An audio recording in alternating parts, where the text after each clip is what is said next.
राधे राधे। जय श्री कृष्णा सभी को। आज की कहानी एक घमंडी राजकुमार की कहानी है जो कि बहुत ही रहस्यमयी और रोचक है। इस कहानी को कृपया पूरा सुनिएगा। आइए कहानी को शुरू करते हैं। एक राज्य में एक घमंडी राजकुमार रहता था। वह राजकुमार गरीब लोगों पर बड़ा अत्याचार करता था। उन्हें आए दिन परेशान करना उसका कार्य था। उसे लोगों को परेशान करने में बड़ा मजा आता था। एक दिन वह अपने घोड़े पर सवार होकर बाजार में घूमने निकल गया। वहां पर कुछ लोग सब्जियां बेच रहे थे, कुछ लोग फल फ्रूट बेच रहे थे। वह राजकुमार उनके पास गया और उनसे हर्जाना मांगने लगा। बेचारे गरीब लोग राजकुमार से विनती करने लगे, राजकुमार अभी अभी आए हैं, अभी तो हमारी बोहनी तक ना हुई, हम आपको हर्जाना कहाँ से देंगे। लेकिन वह राजकुमार बड़ा घमंड में चूर था। उसने उनकी सारी सब्जी और फलों को अपने पैरों से कुचल दिया और वहां से घोड़े पर सवार होकर अपने राजमहल में आ गया। गांव वालों ने परेशान होकर अब राजा से उसकी शिकायत कर दी। राजा साहब ने जब अपने पुत्र की ऐसी घटिया बातें सुनी तो उन्हें अपने पुत्र पर बड़ा क्रोध आया। उन्होंने अपने पुत्र को राजमहल में बुलवा लिया और उससे सारी बातें मालूम की। लेकिन राजकुमार बिल्कुल नकार गया। वह कहने लगा, राजा साहब ये सब झूठ बोलते हैं, ये मुझसे ईर्ष्या करते हैं, इसीलिए आपसे मेरी शिकायत करने चले आए।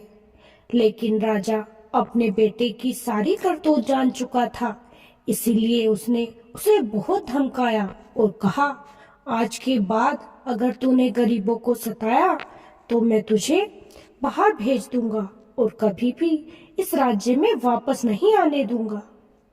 अब तो राजकुमार थोड़ा सा घबरा गया। वह चुपचाप वहां से अपने कक्ष में चला गया। लेकिन राजकुमार का मन जब तक किसी को ना सताए कहाँ लगता था। उसने सोचा, अभी मैं गांव वालों को तो नहीं सता सकता, इससे अच्छा है कि जंगल में जाकर शिकार करके आता हूँ, मेरा मन बहल जाएगा। उसने ये विचार किया, घोड़े पर सवार होकर जंगल की ओर चल दिया। जंगल में घूमते घूमते काफी समय बीत गया, लेकिन उसे कोई भी जानवर शिकार करने के लिए ना दिखाई दिया। सुबह से शाम हो चली। राजकुमार अब थक चुका था। उसने सोचा, आज तो बिना शिकार किए ही वापस जाना पड़ेगा। वहां से अब उसने अपने घोड़े को मोड़ लिया और अपने राजमहल की तरफ आने लगा। तभी उसने देखा कि एक बड़ा ही सुंदर हिरन घास चर रहा था। उसे देखते ही राजकुमार ने अपना तीर कमान उठाया और चला दिया। बेचारा हिरन थोड़ी दूर तो भागा, लेकिन फिर उसे वह तीर लग गया। तीर लगते ही वह आदमियों की आवाज में चिल्लाने लगा, बचाओ बचाओ मुझे बचाओ, और एक ऋषि मुनि का रूप धारण कर लिया। जब राजकुमार ने हिरण को ऋषि मुनि बनते देखा तो वह बहुत ज्यादा घबरा गया कि मुझसे ये क्या हो गया, मैंने एक इंसान पर तीर चला दिया। वह उसके पास आया और उनसे क्षमा मांगने लगा। लेकिन ऋषि मुनि बड़े क्रोधित हुए। उन्होंने गुस्से में उसे कहा, तू कितना दुष्ट इंसान है जो इन छोटे छोटे जीव जंतुओं को अपने मनोरंजन के लिए मार देता है। क्या तुझे थोड़ा भी दर्द नहीं होता? जा, मैं तुझे श्राप देता हूँ कि तू भी अब एक जानवर बन जाएगा और बंदर की जोनी में इधर उधर भटकता फिरेगा। राजकुमार ने जब ऋषि मुनि का ये श्राप सुना तो वह बहुत ज्यादा घबरा गया और उनसे क्षमा याचना करने लगा। बोला, ऋषि मुनि मुझे क्षमा कर दीजिए, मुझे नहीं पता था कि इस मृग के रूप में आप यहाँ पर हैं। मुझसे गलती से बाण चल गया। आज के बाद मैं कभी किसी को नहीं सताऊंगा। आप मुझे माफ कर दीजिए। ऋषि मुनि को उसके पछतावे को देखकर उस पर दया आ गई। ऋषि मुनि कहने लगे, मैं अपना श्राप वापस तो नहीं ले सकता, लेकिन हाँ, जब कोई लड़की तेरे इस बंदर रूप से विवाह करेगी तो तू फिर से एक राजकुमार बन जाएगा।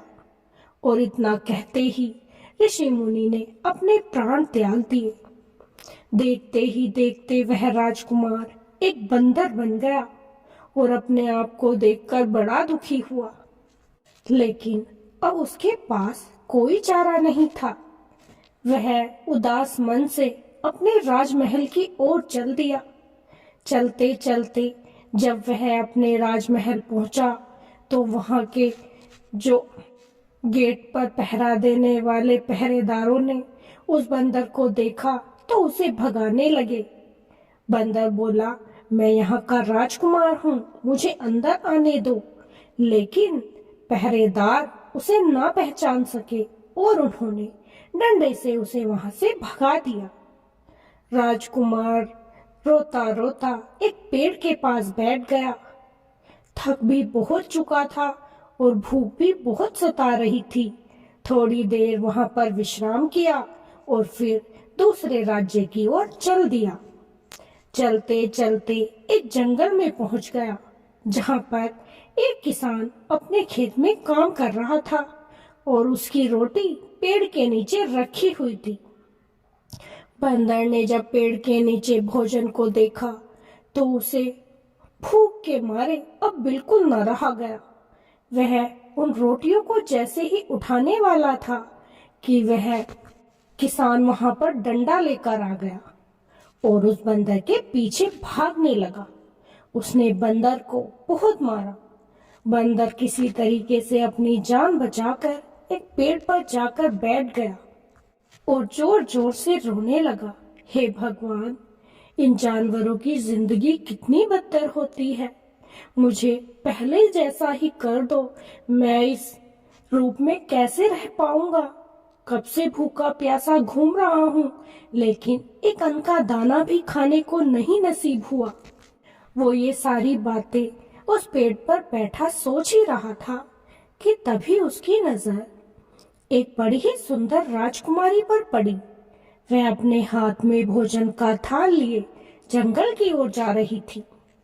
बंदर उसकी सुंदरता को देखकर उस पर मोहित हो गया और सोचने लगा, काश अगर मैं आज राजकुमार होता तो इस राजकुमारी के साथ ही विवाह कर लेता। लेकिन उसने फिर उसके हाथ में जो भोजन का थाल था उसके बारे में सोचा कि ये राजकुमारी जंगल में किसके लिए भोजन लेकर जाती है, ये तो पता लगाना पड़ेगा। अब बंदर उस राजकुमारी का पीछा करते करते एक गुफा के पास पहुंच गया। राजकुमारी ने वह भोजन का थाल गुफा के सामने रखा और वहां से वापस चली गई। बंदर ने सोचा, राजकुमारी ये खाना जानवरों के लिए लेकर आती है। ये कितनी भली राजकुमारी है जो जानवरों के हित के बारे में सोचती है, और एक मैं जो जानवरों की जान लेता हूँ, मैं कितना पापी हूँ। ये सोचकर अब बंदर ने वह सारा का सारा भोजन खुद ही खा लिया और जाकर एक पेड़ पर बैठ गया। लेकिन वह राजकुमारी ये भोजन उस बंदर के या किसी जानवर के लिए नहीं लाई थी।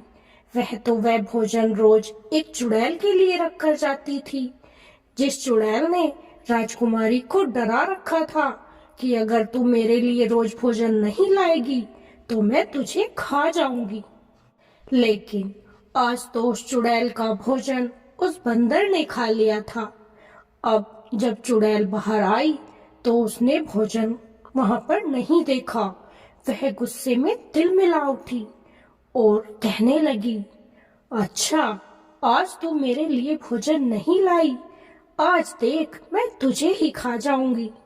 ये सारी बातें वह बंदर सुन रहा था।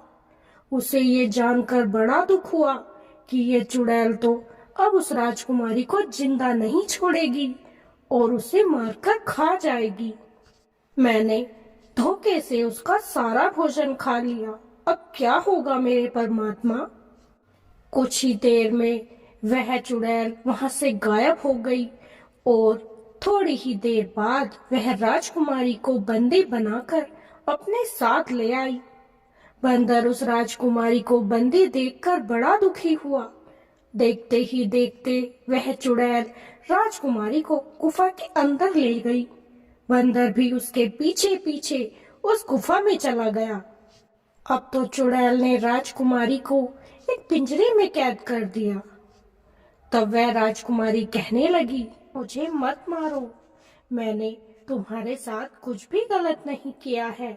जब तुमने कहा मैं तभी तुम्हारे लिए भोजन लेकर आई हूँ, लेकिन मैं आज भी तुम्हारे लिए भोजन लेकर आई थी, लेकिन न जाने वह किसने खा लिया, मैं नहीं जानती। चुड़ैल हंसने लगी और बोली, आज चाहे कुछ भी हो जाए मैं तुझे नहीं छोड़ूंगी। आज तो मैं तेरा ताजा ताजा मांस चबा चबा कर खाऊंगी। इतना सुनकर उस बंदर को बड़ा क्रोध आ गया। उसने एक मोटा सा डंडा उठाया और पीछे से उस चुड़ैल के सर पर दे मारा। डंडा लगते ही वह चुड़ैल थोड़ी देर के लिए बेहोश हो गई। तभी बंदर ने उस राजकुमारी को उस पिंजरे से आजाद करा दिया और वहां से बाहर भागने लगा। लेकिन अब गुफा का दरवाजा बंद हो चुका था। राजकुमारी और बंदर उस गुफा से बाहर नहीं निकल पा रहे थे। तभी पीछे से एक आवाज आई कि ये दरवाजा ऐसे नहीं खुलेगा। दोनों ने पीछे मुड़कर देखा तो एक तोता उनके पास बैठा था। तोते को देखकर बंदर पूछने लगा कि तुम कौन हो? तब वह बोला, मैं भी इस चुड़ैल को मारने ही आया था, क्योंकि इस गुफा के बाहर एक वृक्ष था। उस पर मेरी पत्नी और मैं दोनों बड़े खुशी से रहते थे। लेकिन एक दिन मेरी पत्नी गर्भवती हुई और उसने अपने घोंसले में 2 अंडे दिए। तभी इस चुड़ैल ने एक हिरण को मारने के लिए अपना जादू छोड़ा। वह जादू हिरण को न लगकर उस वृक्ष पर लग गया, जिससे वह वृक्ष टूट गया और अंडों सहित मेरा पति भी दबकर मर गया। तभी से मैं इसके खून की प्यासी हूँ, लेकिन आज तक इसे मारने का कोई मौका नहीं मिला। तब बंदर बोला, आज तो मैंने इसे मार गिराया है, अब तुम भी यहाँ से भाग चलो। तब वह तोता बोला, लेकिन ये अभी मरी नहीं है, सिर्फ कुछ समय के लिए बेहोश हुई है। बंदर सोच में पड़ गया, अब क्या होगा, इसे कैसे मारा जा सकता है। तब तोता कहने लगा, ये इतनी आसानी से नहीं मरने वाली बंदर भैया। जो तुम इसकी गुफा में एक मूर्ति देख रहे हो, उसी में इसके प्राण हैं। जब ये मूर्ति टूटेगी तभी इसके प्राण निकलेंगे, नहीं तो ये चुड़ैल फिर से जिंदा हो जाएगी और कभी नहीं मर पाएगी। अब तो बंदर, राजकुमारी और तोता उस मूर्ति को तोड़ने के लिए आगे बढ़ गए। तभी अचानक उस चुड़ैल को चेतना आ गई और वह उठ खड़ी हुई और उन तीनों को ललकारने लगी, अच्छा तुम मुझे मारना चाहते हो, ये तुम कभी नहीं कर पाओगे, मैं अभी तुम तीनों को भस्म कर दूंगी। तभी उसने अपनी एक शक्ति उन लोगों पर छोड़ी, लेकिन वे तीनों वहां से हट गए और वह शक्ति उसकी मूर्ति में जाकर लगी, जिससे वह जलने लगी और जलते जलते वह मूर्ति पूरी टूट गई। मूर्ति के टूटते ही वह चुड़ैल भी जलकर भस्म हो गई और उस गुफा का दरवाजा भी तुरंत खुल गया। अब तीनों उस गुफा से बाहर आ गए। तब राजकुमारी बंदर का शुक्रिया अदा करने लगी, बंदर तुम कितने पराक्रमी हो, कितने चतुर हो, तुम्हारा बहुत बहुत शुक्रिया, तुमने हम दोनों की जान बचा ली। तब बंदर बोला, हे राजकुमारी, मैं कोई बंदर नहीं हूँ, मैं तो एक राजकुमार हूँ। एक ऋषि मुनि के श्राप द्वारा मैं बंदर बन गया, लेकिन अगर कोई लड़की मेरे इस बंदर रूप से विवाह कर लेगी तो मैं फिर से राजकुमार बन जाऊंगा। इतना सुनते ही राजकुमारी बोली, तुमने मेरे लिए इतना कुछ किया है तो मैं तुमसे विवाह जरूर करूंगी। अब तो उस राजकुमारी ने मंदिर में जाकर उस बंदर से विवाह कर लिया।